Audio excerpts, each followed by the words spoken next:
Welcome back, Shalligators. There's a lot going on in Hollywood this week, right? Today, though, we are going to focus on Machine Gun Kelly popping the question to Megan Fox. We're not just going to talk about that. We're going to talk about copycat friends. Because gosh, what did MGK and Megan's engagement remind us of? Oh, I don't know. The engagement of her best friend, Kourtney Kardashian, a month prior. Homeboys are even wearing the same fucking shirt. Like, do these guys have to propose looking like a referee? Also, they're copying me because I literally wore a Ralph Lauren gown that looks like this recently. And so I feel like there's a lot to unpack here. There's a lot of copying going on from MGK and Megan Fox, not only to Kourtney, but to me. And I demand an apology. We're going to talk about what to do with copycat friends, where it comes from, and should you really latch on to that old adage, imitation is the sincerest form of flattery. Does that make it better or does that make it worse? Is that actually a really toxic phrase? We're going to get all into it. And then tomorrow we're going to be back with a video about Jason Momoa splitting from wife Lisa Bonet. I thought that they were such a compatible couple. Like, they smell like essential oils from like herbs that they grew in their garden, and they just like surf and fuck. And I mean, I'm sad about it. On the upside though, he is single, so nice. I know, do you guys like the new background? We're still trying to like figure out what's going on. And am I wearing the same shirt I was last video? Yes, how very astute of you, because I didn't pack well for this trip and I need, what colors will go with this? Like for a garment? I don't know, give me your ideas. But this might remind you of warmer climates. And you know what else would remind you of warmer climates? Warmer climates. Come with me to Costa Rica. We are doing a Shalligator fan trip to Costa Rica at the end of May over American Memorial Day. It's going to be 7 days, so much fun. We're bringing a photographer and a yoga instructor. We're going to be doing some active stuff, some chill stuff, some photo stuff, a whole bunch of bonding and little sisterhood workshops. Also, if you want to talk to me one-on-one, head to my website, shallonlester.com, and click submit a question. If you want a video from me, a little custom video, head to Cameo if you live in the United States. And if you're an international chickadee, head on over to Memo, M-E-M-M-O, and you can book a birthday shout out, a pep talk, a love problem, anything in between right over there. And I get back to you ASAP. Okay. We've talked before a lot about MGK and Megan Fox, and I do like this couple because I want to be in love like this. Right? Just this crazy bananas, cringy, like, we all want to be in this kind of love. And I like it because they've both been through relationships. They both have kids. She's divorced. She was with Bag for 10 years. Brian Austin Green. This is his initials, Bag. And I love that, like, in their 30s, they're still feeling these crazy bananas feelings. It just goes to show that crazy banana love feelings are possible at any age. Not like 30s are old. They're not. You're going to live like 3 times as long. It's a third of your life. But don't ever tell yourself that like, oh, I can only feel these intense feelings when I'm young. Therefore, even when these relationships are very toxic, I need to still stay in them and go towards them because that's what young love is. And I'm never going to feel this way again. You will. You absolutely will. The difference is you're going to be older and wiser to walk away from red flags that maybe when you're young, you can't see as well, right? So you're going to have all the fun and the fire of that young love, but with more self-knowledge and more like balance in your life so that you can fall in love and not completely bomb out of all your classes. You can have crazy bananas feelings for a guy and not alienate all your friends. That's a separate video for a different day. Let's break down her engagement announcement. This was her caption. You probably read it, but just buckle the fuck up anyway. And the punctuation, like the way she's structured it, it's like some bizarre cringe haiku. Like she thinks she's being like so poetic, she's so alternative. In July of 2020, this is significant, we'll break that down in a second. We sat under this banyan tree, new paragraph. We asked for magic, no punctuation, new paragraph. We were oblivious to the pain we would face together in such a short, frenetic period of time. Two gorgeous, rich, white people in America. So much pain. Unaware of the work and sacrifices the relationship would require from us, but intoxicated off of the love and the karma. Somehow, a year and a half later, also significant, having walked through hell together, a bad ayahuasca trip doesn't count as a hardship because you did it to yourself. Do you know how many hardships I've endured from ayahuasca? None, because I don't do it. It's actually a pretty simple equation. Somehow, a year and a half later, having walked through hell together and laughed more than I ever imagined possible, he asked me to marry him. And just as in every lifetime before this one, and as in every lifetime that will follow, I said yes. That's cute. ... And then we drank each other's blood.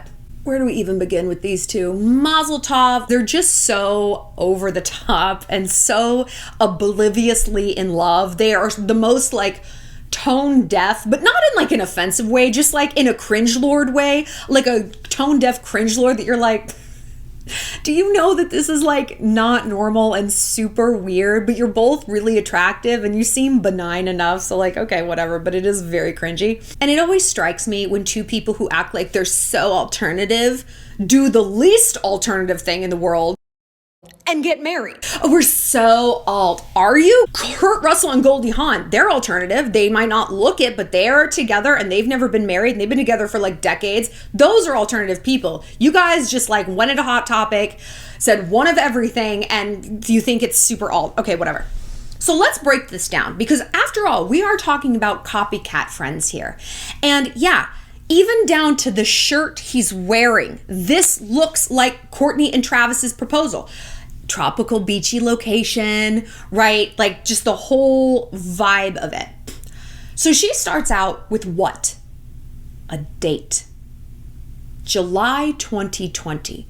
Why is that significant? Because Kourtney and Travis went Instagram official in January 2021. So the purpose of her pointing that out is to establish them, MGK and Megan, as the OG couple. Like, okay, Kourtney got engaged before me, but we've been together longer. Like, we're actually the old school couple because, yeah, Kourtney and Travis didn't go Instagram official. They've known each other longer, but their timeline is much, much shorter. I don't think it's a coincidence that she's trying to let everyone know that they were like the OGs. She also said like a year and a half later, like again, pointing out this timeline. I also think it's significant that she's talking about all the hardships. You know, I think she's doing that to establish them as the more credible couple. Like they're bonded, they're stronger because we all know stress bonds people together. We've been through so much. It's not all good times. It's not all good times. Like maybe it is for my friend. Now look, maybe none of this has to do with Kourtney at all, but I'm looking at it through the copycat lens of that. And so we have our conscious, our unconscious, and our subconscious.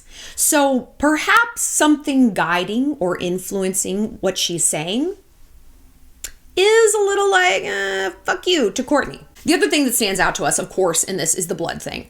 Do you guys remember, you might not, but Angelina Jolie is clearly famous for this. You know, she wore Billy Bob Thornton. Ugh, of all the fucking people. Ugh. It's like having sex with an old tree that washed up on the shore. Like an old wizened tree. Anyway.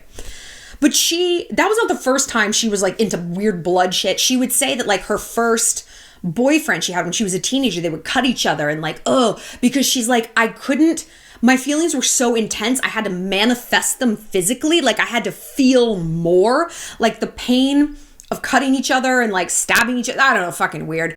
Can you not just give each other oral? Like you're teenagers. That can't have become boring to you already. But like, are you really at a point at 15 where you're like, we're over sex. We need to go straight to mutilation. Check your testosterone level. Something might be off. But it was that we're not feeling enough. I need to feel more.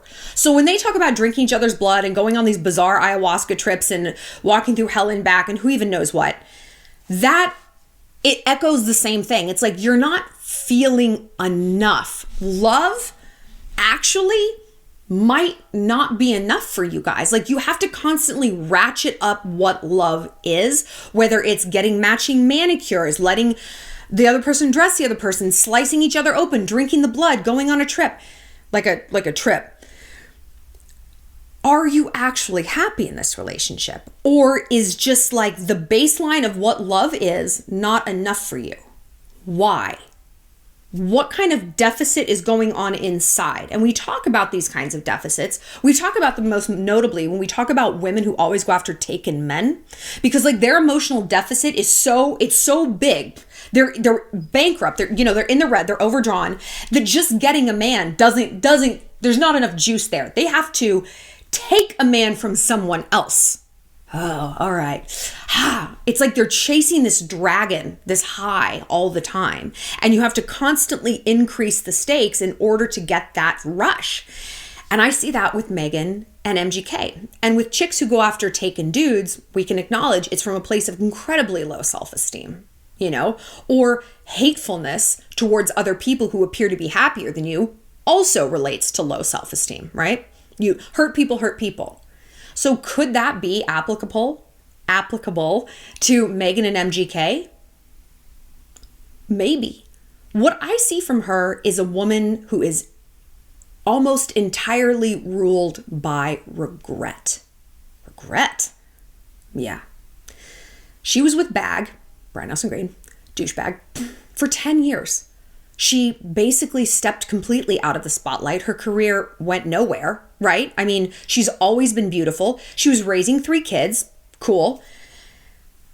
But based on the intensity with which she's living her life now, I would say, working backwards, that she looks at that period in her life as a fucking waste. Not that her kids are waste, you know, she loves her kids. She seems like a really good mom. But that if she could do it all over again, she would have left a long time ago. And I remember she announced that they were getting separated. And then like 4 months later, it's like, just kidding, we're back together and we're having a baby. Okay. Again, not that she doesn't love her kids, but that probably isn't how she thought it would go. You know, the oops baby, the baby to save the marriage, he pulled the goalie and I actually didn't know. He turns out he didn't get that vasectomy. Bleh. So again, I see her intensity as like her trying to make up for what she feels like she was missing for that time period. I mean, we talk about overcorrections. You know, we've talked about that. We talked about with Kim and Kanye and how she's dating Pete Davidson. He's a complete overcorrection. Like, he's just this guy from Staten Island. Kanye was like so serious and so fucking pretentious. Overcorrection isn't always a bad thing as long as we're like, we have the meta, like we can think about our thoughts enough to pull back and be like, okay, that's what I'm doing right now. I'm in an overcorrection season. That's fine. But so maybe I'm not going to make huge written in stone life decisions, not a baby, not a marriage, not burning my house down, until I gather some more data. I'm in a data gathering point. I believe Megan is in a data gathering point. I believe she is gathering data. As she gathers data with MGK, she also retroactively gathers data about how stifled she fucking felt with Brian Austin Green, how she regrets giving up her career maybe, and how now she has to overshare these things about their relationship to kind of like recoup that lost fame. I think it's interesting when you look at it through this lens, not that she doesn't love MGK. I think they do love each other, but I think their love is partly fueled by, at least on her part, I don't think this is his deal. I think it is fueled by running from your past and constantly fighting that ghost. So will these two go the distance? It depends on how we define distance. You know, I think our generations now, we're smart enough to know that success in a marriage is about quality, not quantity. When I see 2 old people, they've been married 50 years. I'm like, but are they happily married? Do they enjoy each other? Do they talk? Are they just roommates in the same house? Like, I don't think we need to be giving out accolades just based on chronology and time alone. Like, I would rather have a very happy, wonderful relationship that lasts 3 years than we made it to our golden anniversary, but we were miserable this chunk of time minus 3 years. We had a good 3 years, and after that it was a bag of shit. So who knows what make it actually means? And I don't think we need to even apply those labels anymore to relationships. They've made it until they've decided this doesn't work anymore and they leave. But then you think like, well, if you're going to get married, like you have to kind of go into it with the attitude of like, we're in this for life. Like anything that we're going through, we're fucking working out. Like divorce is not an option. But then if you're unhappy, why waste this one life on earth being unhappy? We go around and around and around with this. I'm happy for them. I am scared/excited for whatever their wedding theme is going to be. And don't you think her and Kourtney are both like, did you ever see Bride Wars? Oh yeah. Oh, it's one of my favorite movies. they're like in a race to find the best goth wedding planner in Calabasas. Like all these like dark roses and like blood dripping and like bats and alligators in the punch bowl. Baby alligators. It's just gonna be so bizarre. Can we talk about the ring? Okay. So MGK, also Megan has like beautiful hands. She has like not one sunspot. I'm still dealing with my IPL and I know all this is going to come off, but I feel like I have the hands of a middle-aged ape. Okay. So he described his inspiration for this because, you know, it's an unusual ring. He said, I know tradition is one ring, but I designed it with Stephen Webster to be two. The emerald, her birthstone, and the diamond, my birthstone, set, here we go, on two magnetic bands of thorns that draw together as two halves of the same soul, forming the obscure heart that is our love. They're just so cringe, Lord, but like, I can't be mad at it. I can only just cringe and be like, you guys are so corny. Oh my God. So how do we deal with copycat friends? I'm going to give you a few points here. First of all, let's get the icky part. Let's get the uncomfortable part out of the way. It's a free country, man, right? Unless we have literally trademarked something, we actually haven't trademarked it. Whether it's that style of outfit, this kind of music, our content. I mean, people are allowed to copy us, you know? That doesn't mean it feels good, but hopefully it's going to dial down the mania because it's important to look at how we've copied other people. Like, when have you copied the popular girl in high school, how she wore her hair? Do you dress like Dixie D'Amelio, you know? And ask yourself, okay, well, why did I do that? Why am I doing it? Who do I copy? And what's my motivation? Is it, hey, I just really like her style and she's inspired me. Okay, that's one kind of copycat, the admirer. But then you have the other one, the hater, the one who wants to tear you down. So maybe we can unpack that a little. If you've been like, oh, I dress like Dixie D'Amelio because I actually don't feel very good about myself. And I feel like if I dress like her, people will compare me with her in a positive way. I'll be associated with her. And so it's going to give me kind of social armor. Like I'm zipping myself into a Dixie suit. So I'm part of something now and I'm insulated against insults. It's social inclusion needs, right? So much of copycatting is people want to be included. They want to be part of this trend, this tribe, this wave, whatever it might be. The next point, ask yourself why it bothers you so much. And I'm not saying talk yourself out of it, just understand it. Like it used to really, really bother me when I had friends who, after I published my first book, were like, you know, I want to publish a book. It's still like when something activates in my head, it makes me really fucking angry. But why? Like, let's lean into that. Let's get curious, not furious. Why does that piss me off? To me, it signals disrespect for my journey. It's like, oh, because it's easy? It feels disrespectful to my journey, right? And a lot of times that's what it is. It's like, oh, you want to dress like me? But where were you when all the guys were making fun of how I dress? Now that it's cool, now that like I have a boyfriend and everyone's like shipped my look, now you want to do it? It could be territorialism. When I got started in this career, this YouTube career, and I was very trepidatious to do it because I thought, and it was like years ago, and I thought the market was saturated then. I was just like psyching myself out. I'm like, there's too many people. There's too many influencers. I can't do this. And my friend, she's like, there's enough seats at the table for everybody. There are. People can follow you, and they can follow them, and they can follow them. There's an unlimited amount of people they can follow. It's not that big of a deal. And that, I go back to that so often, and it changed everything. Once I got out of that scarcity mindset, the like I have to like hoard this, then I was like, okay, I can focus on my lane. I can keep creating. If other people pop up and they're trying to do the same thing that I'm doing, number one, you're not going to do it like me. Ain't nothing like the OG, baby. Number two, I'm still further down the road than you. No matter what you do, I still have more knowledge. Even if you have more followers than me. So look at whether or not you can apply that to your situation. Yeah, this chick might be like wearing her hair like you. Does that take food off your plate, as it were? Does that mean you are somehow less cute by comparison? Maybe not. Maybe, what if she is a cuter girl than you? then hey, like the cute girl copied you. You're the inspiration here. So just by that fact that a hot chick is copying you means you're actually hotter. You see what I mean? Because you're worthy of copying. Or if she's less cute than you, then it's like, oh, adorable. But listen, what if it's a situation where there aren't that many seats at the table? There is only one captain of the soccer team. There is only one class president. There is only one person who can book the plaza on June 15th. Bride Wars. Right? What if there just aren't that many seats at the table? And what if it comes down to like you versus her?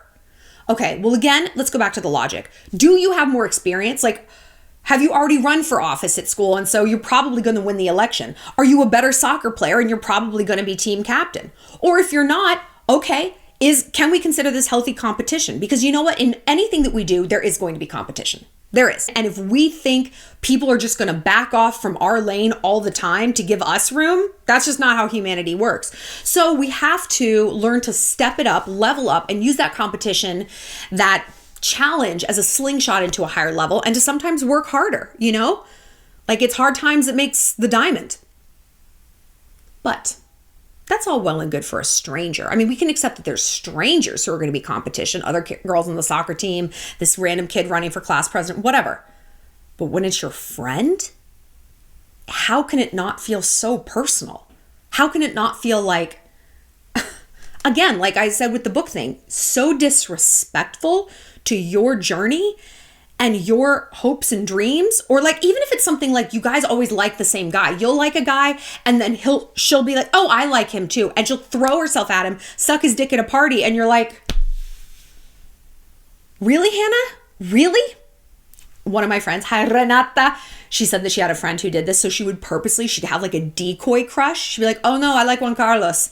And her friend would go after that guy. And she's like, oh, thank God, I actually like Gome. You know, she would kind of give a red herring. But I mean, you know, you think about that and it's like, how can you have a friend like that in your life? Because fundamentally it comes down to like, you can't trust them. If you tell them what your goals are and your ambitions and your hopes and your dreams, your crushes, are they going to weaponize that against you? Some people just don't really think for themselves very well. They're not innovators. And it could just be your friend is kind of like that. And if you're younger, it's very much rooted in self-esteem and the desire for social inclusion. I mean, I can't think of an original idea I had until I was like 22. You know, because we all just want to be part of this tribe. We want to be accepted. And that really is the root of it. But again, if it's something that like they are taking food off your plate, whether it's a guy or a soccer captainship or whatever it is, what do you do?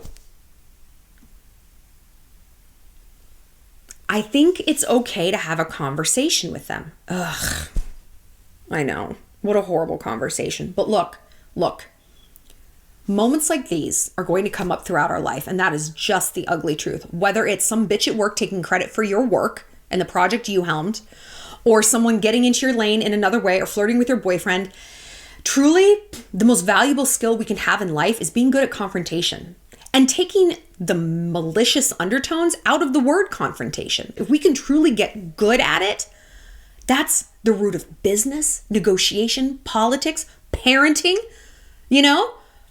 Telling a guy what you need, dealing with your dog. I mean, it's endless. So we can start with a copycat friend. Lead from a place of collaboration and love. I know. The last fucking thing you feel like doing is approaching this copycat bitch with like hearts and pom-poms and sugar. I know it. Peace or victory.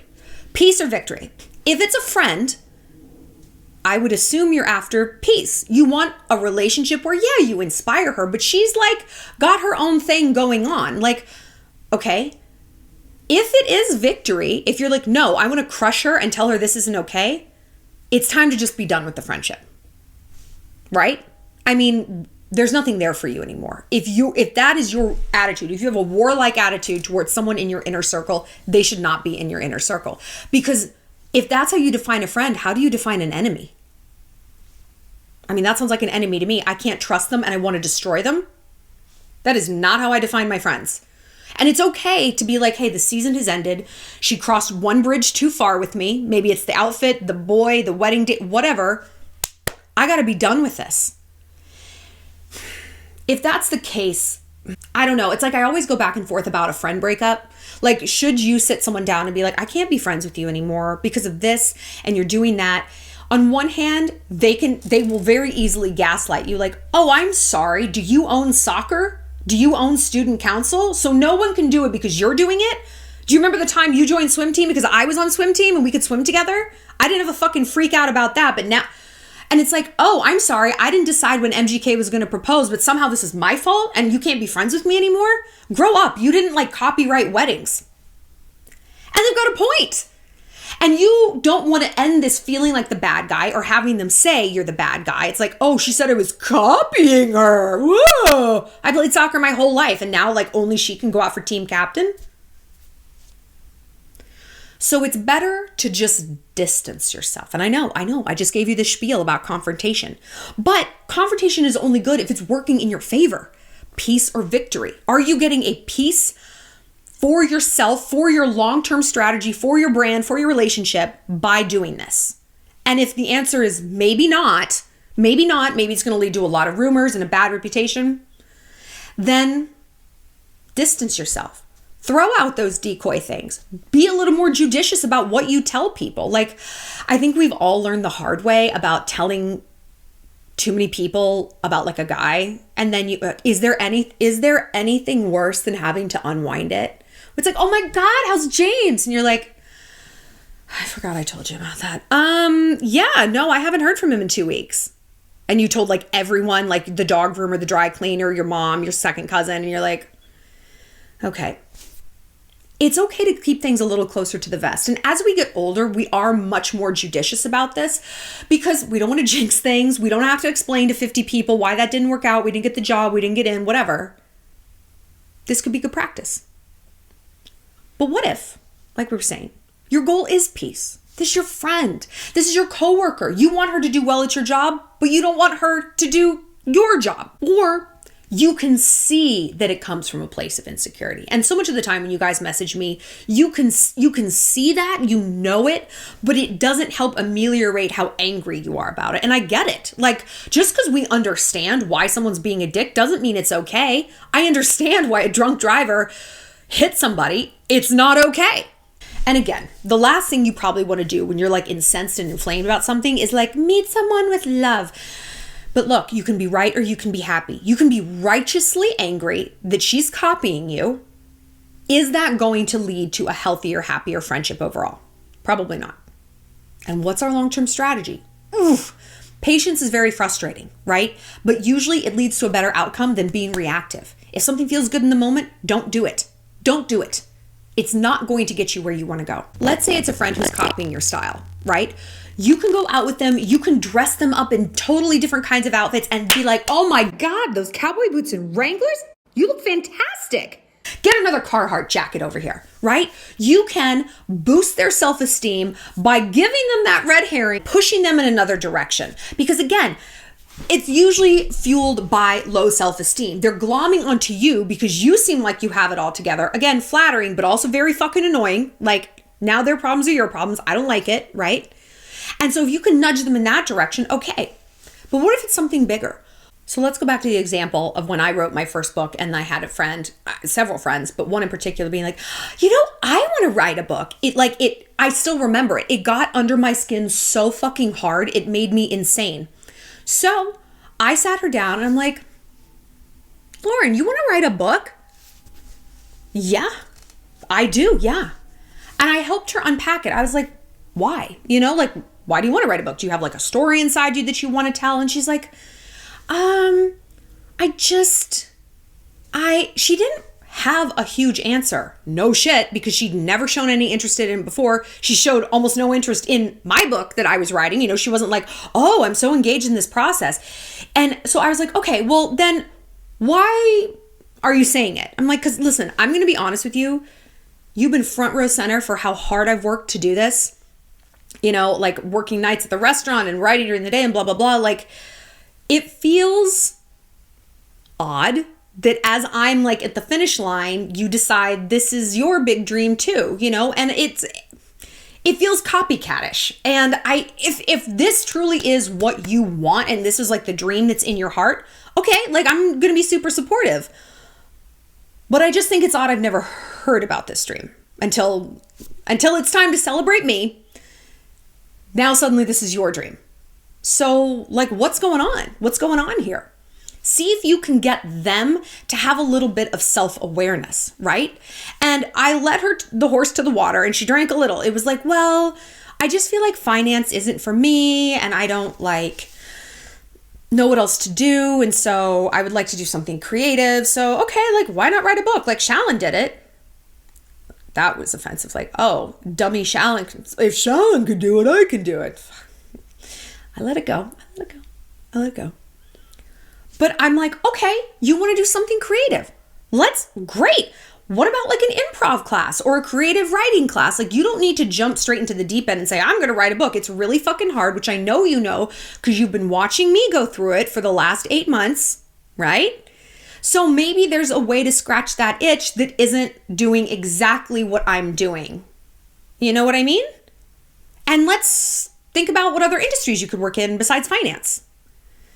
Now, again, it's a frustrating conversation to have, to stick your neck out, to look like the bad guy, to have to confront someone when they're the ones hurting you. I get it. But we're not just doing this for them because fuck them, right? Fuck them. We're doing this to preserve the friendship that we get something out of. You know, maybe it's our sister, maybe it's someone we have to have in our life. And we're going through these efforts to make their relationship with us easier, protecting our peace. We're also doing it to practice confrontation, right? I deal with a lot of copycats with what I do now. And it's interesting to see after I've done this influencer thing, how many people are like, I want to do a social media career. I want to do this. First thing I ask them, what's your product? Well, like an influencer. No, that's a title. That's not a product. It's like saying I'm a shopkeeper. What do you sell? I'm a cook. What do you cook? We're a restaurant. Selling what? Like, what's your cuisine? What is your product? You know, I throw it back in their face. It's like, okay, you want to do this? Sure, let me help you. Here's some really fucking tough questions. Do you know what SEO is? Do you know what your conversion rate is? Ba, ba, ba, ba, ba, ba, ba, ba. Do you know about the algorithm? And they're like, pictures, #blessed. Like, that's not what this is. That's not what this career is. I will help you if you're serious about this, but what's your product? And if you can't answer that question, okay, then what that does, it not just kind of like, boop, like smacks them on the nose a little bit. It helps me not be jealous. Cause I'm like, you obviously don't know what you're doing. Like you have no real plan here. You might like say you're going to be an influencer for 3 months and you're going to lose interest because it's not making money because that's what happens. And then like, I don't need to stress about you. I'm the eagle, you're the pigeon, with respect, but that's what this is. So I'm not going to concern myself about your journey because it ain't taking shit off my plate, right? However, if it's a friend who's like, this is my product, this is ba-ba-ba, I've got answers to these questions when they have answers, then that also dials down my misery because I'm like, this is a respectable person. They actually do respect my lane and my hustle. They've been paying attention. And they're not just like, I don't know, maybe I'm an influencer, right? They're taking this seriously and they're approaching me from a standpoint of respect and deference. They're bending the knee and kissing the Shallon Pope's ring. Okay, now I also don't need to be bitter and pissy because you're coming correct. Now, of course, there's tipping points that occur. I was talking about this with my friend Janelle. Hi. She's my friend here in Arizona. I actually met her on a Shalligator fan trip to Tulum, and she's a fantastic photographer. We were talking about one of her friends who owns like a salon here in Scottsdale and because we were talking about how good help is hard to find, you know, like it's hard to find an assistant or something like that because you don't know who you can trust. And she's like, yeah, my friend like hired this chick. It was her right-hand girl, like knew everything about the business. She quit, took half the staff with her, opened her own place. And the woman was just crushed. She was crushed and like incensed. So there's that level of copycatness where it's, you know, they're usurping your power. They're stealing your career, your creation. First of all, when something like that happens, you have every right to be angry, whether they've stolen your topic for a thesis, stolen a guy, whatever. You have every right to be livid and say that they're absolutely dead to you. but you also have the right to be really fucking smug, right? Because what are they doing? They are anointing you by copying you and stealing from you. They are anointing you the expert. You're the Pontifex Maximus now. You're the Pope. So what does that mean for you? Well, you could stay here in this hurt, this righteous hurt. You have every right, and let it just get more bitter and swirl around and around and around. Or you could use the setback as a setup. How? You're going to take bigger risks now. You're going to trust yourself a little bit more. You're not just going to go out for JV captain. You're going to go out for varsity captain. You're not running for class president. You're running for all of student council president, okay? You're not opening a lash salon. You're starting a chain. Because someone has decided you're the expert. You're the bad bitch. You're the big dog in the yard. And you know what we do when people are afraid of us? We get even bigger. You think I'm a bitch? Let me show you how right you are. You think I'm a threat? Absolutely. I'm going to make you even more nervous than you used to be. I'm going to become so big, all you can think about is how to copy me. That's what I want to do. If I can't inspire you in a way that's healthy and productive to both of us, I'm going to inspire you in a way that is going to destroy you from the inside out. That's what's going to happen. I'm going to turn you from an admirer into a hater. I'm not afraid of you because at the end of the day, I'm always going to be bigger. You're going to be the imitator. I'm the innovator. And you could run for 1 million offices, try out for 1 million soccer teams. It doesn't matter. I'm always going to be the bigger dog in the yard. So I'm going to use your copycatness of me to fuel bigger, better, bolder dreams. The bottom line is it's unfair and it's painful when people copy from us, downright steal from us. It is. But can't knock the hustle. This is business. This is ruthlessness. So and I say that because copycatness and idea theft is something we are going to have to deal with. If you're in any sort of creative realm, or even not, if you're just a person in the world, you're going to have to deal with this. So we might as well get good at it. We might as well have an emotional toolbox to turn it from that setback into a setup, even in a little way. Even in just that small way of, okay, I'm going to use this to dream bigger, bolder dreams. Because look, people are looking at me. People are looking up to me. That means I can try that crazy thing. I can be bolder.